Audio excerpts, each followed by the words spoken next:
ای اشک آهسته بریز که غم زیاد است، ای شمع آهسته بسوز که شب دراز است. امروز کسی محرم اسرار کسی نیست، ما تجربه کردیم کسی یار کسی نیست.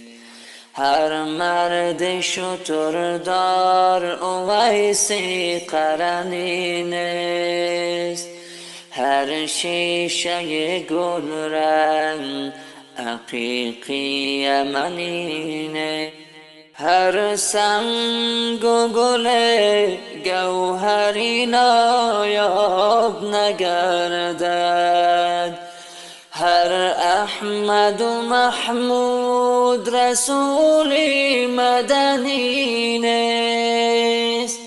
بر مرده دلان پند مده خویش نیازار، زیرا که ابوجهل مسلمان شدنی نیست.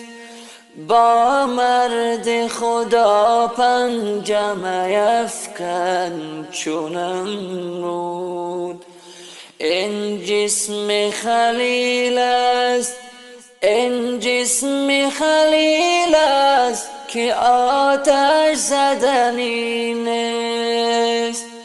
خشنود نشو دشمن اگر کرد محبت،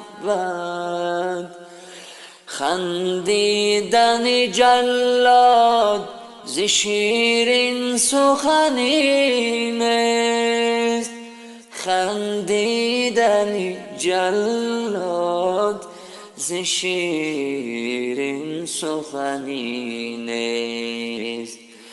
جایی که برادر به برادر نکند ره، جایی که برادر به برادر نکند ره، بیگانه برای تو برادر شدنی نیست.